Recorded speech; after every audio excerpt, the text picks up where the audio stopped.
Okay, so coming to the next important thing, if you're traveling to India, what are the two additional important documents you need to carry?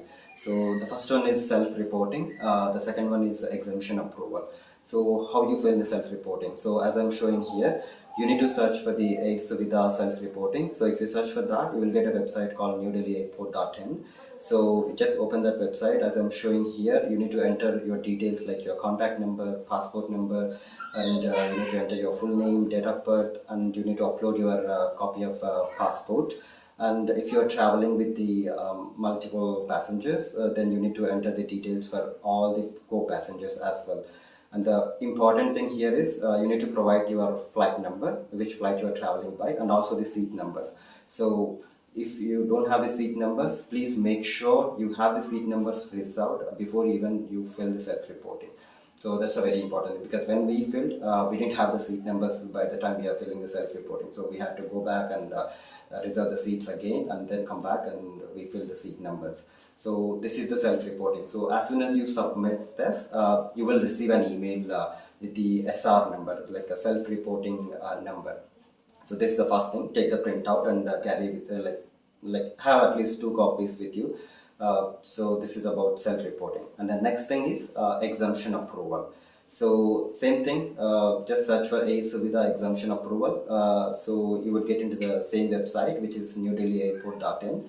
So when you are filling the exemption approval, it would ask for the SR number, which you already received by now if you fill the self-reporting. So you need to enter that SR number, and some details would pop up automatically based on your SR number. If not, you need to enter the same details like as you entered in self-reporting, like your passport details, your date of birth, your name, your address, and all those details you need to enter. So in exemption, the main thing is you need to select the exemption category. So there are the categories as I'm showing here in the drop down.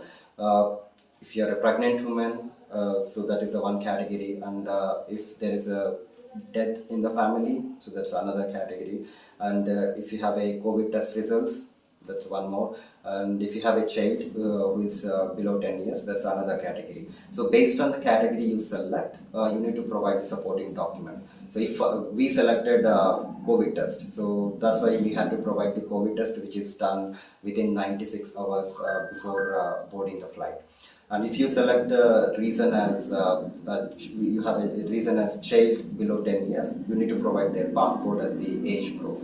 And for the other documents, you need to provide the like medical documents. If you suffer a death or if you're pregnant woman, so you need to provide all those medical related documents.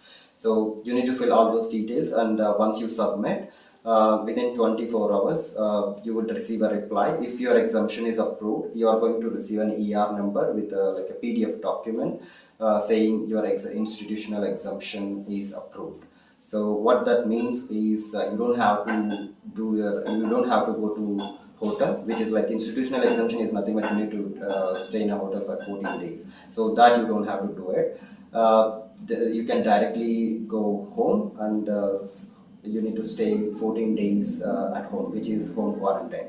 So this exemption approval is only for institutional exemption, not for the home quarantine exemption. Home quarantine exemption is mandatory regardless of any situation.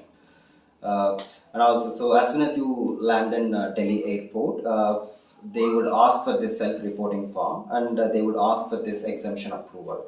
So if you have these two forms, you are not going to have any hardships in Delhi airport. But if you don't have it, like if you don't have exemption approval, so what they can ask is, do you have that document ready? Like you have the test results document is ready, you can show that, still that is valid. Even if you don't have that, then what they are going to do is they are going to send you in a different lane, saying you need to go through a doctor and go through a test, a COVID test there itself, and you would get the results within 8 hours time. So once you get those results, if you are positive, as usual, you are going to be moved to a hospital.